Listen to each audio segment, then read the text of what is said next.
will tell you that this is quite a distressing story, because I want to talk to you about what many would say are the nation's favourite pets. I'm speaking, of course, about dogs. Now, I confess, many of you know this if you're regular viewers, I'm not overly a dog person. I've never had a dog, but I don't imagine I would ever own one as well. But even despite that, so even where I am, I found this really, really distressing. And I'm speaking about organised dog fighting. And I just want to bring some stats up on the screen for you, just to kind of bring some context into this. There has been a 34% increase in dogfights since 2020. There are more than 30 organised dogfights in England and Wales each month. So basically pretty much one a day, everybody. I mean, the RSPCA has well been called out to stop nearly 2,000 dogfights. And if you look at where this kind of stuff is happening, the greater 40% of these incidents happen in the north of England. London as well, of course, they've had a lot, 91 investigations there. The West Midlands has had 59 incidents there as well. And one of the things that absolutely shocks me, everybody, because I just want to make clear what we're talking about here. We are talking about the deliberate priming and grooming and training of dogs to fight each other and to end up with absolutely barbaric, distressing, upsetting injuries that really cause harm to those animals and in very often end up in the death of those animals as well. So this is the kind of thing we're talking about. It's often done for pleasure. It's often done for financial reasons. And I was just about to walk you through that slide there about the penalties involved in this, because in England and Wales, get this everybody, the penalty for doing this is 51 weeks in prison or a fine or both. In Scotland, it's up to a year in prison, a fine as well of up to £20,000. And get this, apparently 15% of vets believe that they have treated dogs that have been engaged in these illegal fights. I mean, this is absolutely horrific. I'm joined now by veterinary professor of animal welfare at Winchester University, Andrew Knight. Good evening to you, Andrew. I mean, many people would have assumed that this thing, it was out with the Dark Ages 200 years ago or thereabouts. I think this stuff was banned, but it's very much going on. I've just given the stats there, 34% increase. Can you just describe, I mean, I am conscious that it's tea time, so I don't want to be too graphic, but just kind of help the viewers understand what is actually going on here. Yeah, it's really worrying to see those numbers actually increasing so dramatically as you've described. I mean, the concerns are certainly the fights themselves. The injuries that the animals sustain can be quite horrific. These are underground fighting rings. They're not, there's not any sort of proper veterinary care for the injured animals. They can sustain fractures of their limbs, lacerations to their faces, their abdominal body and the rest of their skin surfaces as well. If there is treatment of these, it will tend to be with sort of backyard therapy such as superglue and staples rather than providing appropriate veterinary care. And unfortunately, animals that lose are sometimes seen as sort of dishonouring their owners and are punished or even killed actually by the owners if they have not been seen to performing well in the ring. So this will be, done brutally with, unfortunately, methods like clubbing the animals or simply leaving them abandoned in buildings. There have unfortunately been instances of animals being deliberately cruelly killed because they've not been thought to have fought well enough. You're showing some video of the training methods used. They can also be very exploitative and quite cruel. Animals can be run on treadmills.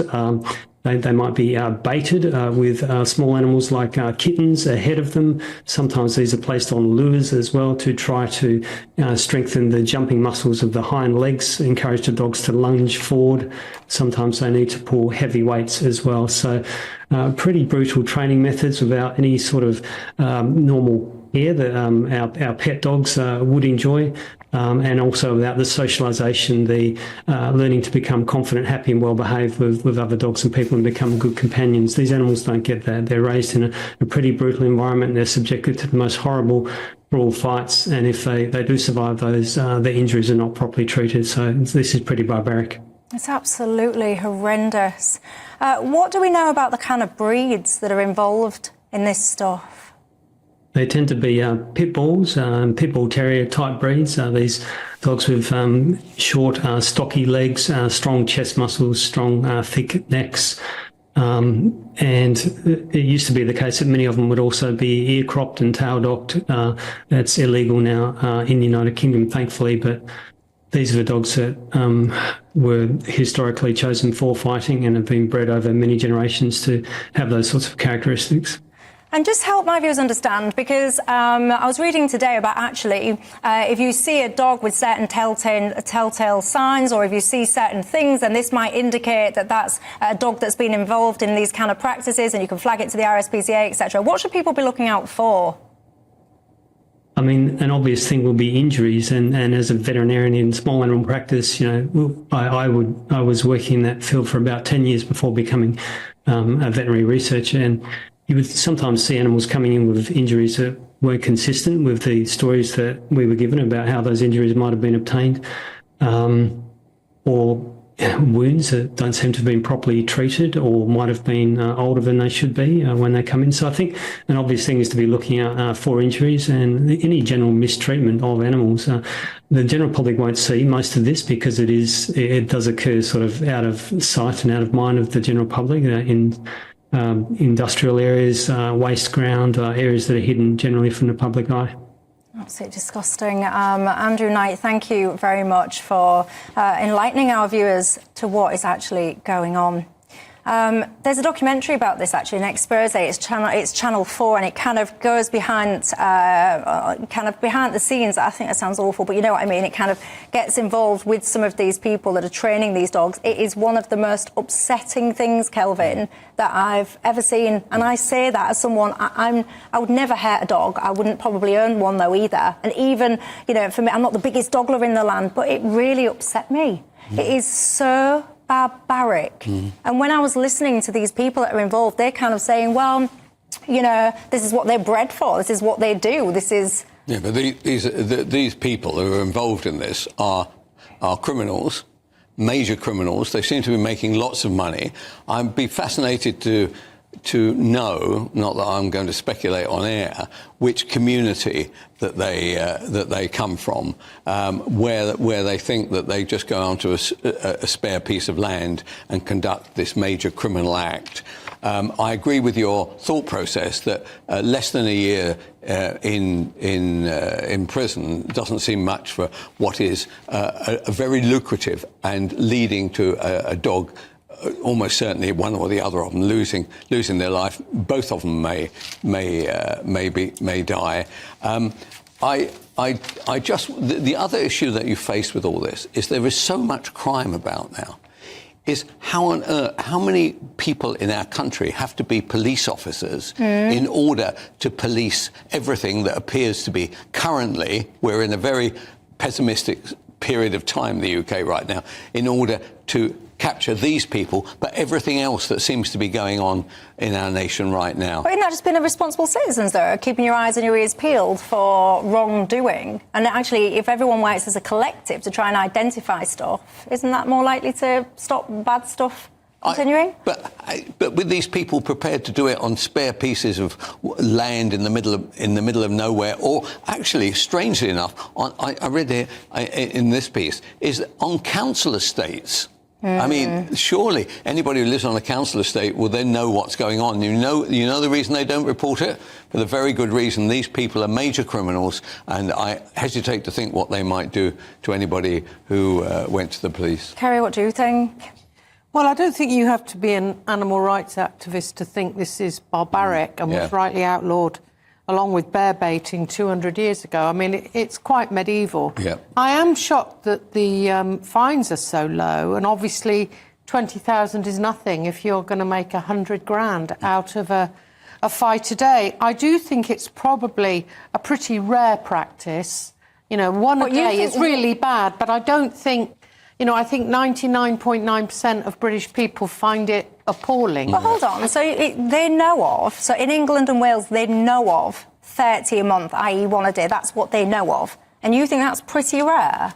Well, it's not 10 a day, is it? It could be worse. No, I think that there are obviously these outfits that can pull huge money in organising one a day wherever it is in the country. I don't think it's right to point the finger at the travelling community. Kelvin? I didn't actually mention the community that I had in mind. I don't think you did that. Because I just think it's a broader problem of illegality. And it's my understanding that this summer there is new animal welfare legislation which will increase the prison sentence to 5 years, potentially. Right. I don't know what it's going to do about the 20 grand fine, but obviously the fines need to outstrip the ill-gotten gains from utter cruelty. It is. Liam says that this is disgusting and horrific. How can anybody treat an animal like that? These people should be locked up, and anyone that supports this type of cruelty should be thoroughly ashamed of themselves. Hear to that. Mark says anyone who is cruel to pets simply needs locking up, and the key needs throwing away. I mean, everyone is going to be in agreement about this, just how barbaric it is. And I watched this documentary. I mean, if you can stomach it, I advise it. It's heartbreaking. And at one point, these two, they call themselves gangsters. I mean, pathetic. They make me sick. Anyway, so these so-called gangsters, what they do is they settle their scores with these dogs. And there's this scene, and one of them takes the dog into this room, and you don't see it, but you hear it. This dog ends up, he can't even walk. He's getting lifted up by his owner, pathetic little owner. And he carries this dog, and he kind of goes, well, you know, I'll just have to get rid and replace him because he can't do his duty now, i.e. the duty being to fight that spineless cowards, so-called drug debts. I think it's absolutely disgusting. And then he's got the audacity, ladies and gents, he looks at the camera and he says to the camera, at the end of the day, these are the dogs, it's what they're bred for. And if it's not the dogs fighting, it'd be us humans. So surely what we're actually doing is decreasing crime. I looked at him, I could tell you now, and I thought to myself, you know what, love, I would actually prefer if it was you in that room as opposed to your dog.